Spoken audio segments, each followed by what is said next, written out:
ஒடிக்கலாம் போடுங்க ஒடிக்கலாம் போடுங்க ஏன் ஷாட் சூப்பரா வந்துச்சா? ஷாட்லாம் நான் இதான் நான் யோசிச்சு சார் சும்மா இல்ல எல்லாம் கரெக்டா இருக்கு சார். நீங்க அதெல்லாம் யோசிக்காதீங்க சார். ஷாட்டை காட்டுங்க சார்.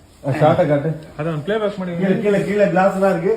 முதல்ல வாங்கண்ணா கையில எதுவும் ஷாட் ப்ளே பண்றாரு சார். இருங்க சார். ஷாட் ப்ளே பண்ண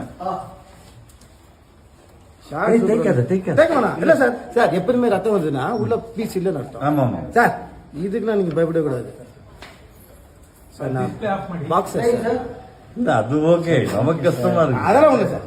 இல்ல இவ்வளவு இங்கெல்லாம் ப்ளீஸ் சார். அல்ல அது ஒதுணும் சார். இப்ப எது எடுக்காது. அங்க பாருங்க சார். மடக்கணும் வேணாம் சார். ஏ இதுக்கு விட மனக்கட்டுனா அப்புறம் எதுக்கு? என்னைக்காவது ஒரு நாள் சினிமாவில் நான் ஜெயிக்க மாட்டேனா?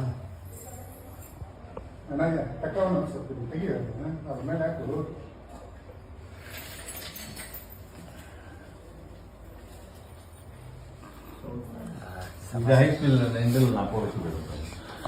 இது நீங்க யாரை பார்த்து இப்ப இந்த வீடியோவை ஸ்ரீகுமார் தான் ஷேர் பண்ணியிருக்காரு. யாரடி நீ மோகினி, வானத்தை போல போன்ற சீரியல்கள்ல நடிச்சு மக்கள் மனசுல இடம் பிடிச்சவர் தான் ஸ்ரீகுமார். இப்ப ஜீ தமிழ்ல கெட்டி மேளம் சீரியல்ல நடிச்சிட்டு வராரு. அப்கமிங் எபிசோட்ல ஸ்ரீகுமார் கோவம் வந்து ஒரு கண்ணாடியை உடைக்கிற மாதிரி ஒரு சீன் வச்சிருக்காங்க. அதுல ஸ்ரீகுமார் உண்மையான கண்ணாடியை உடைச்சு கையில எல்லாம் பிளட் வந்திருக்கு.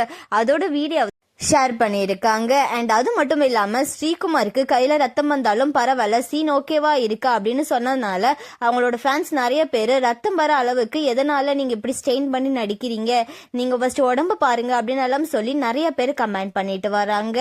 இதை பத்தி நீங்க என்ன நினைக்கிறீங்க அப்படின்னு சொல்லி கமெண்ட்ல சொல்லுங்க. அண்ட் இந்த மாதிரியான அப்டேட்ஸ்க்கு நம்மளோட சேனலை சப்ஸ்கிரைப் பண்ணிக்கோங்க.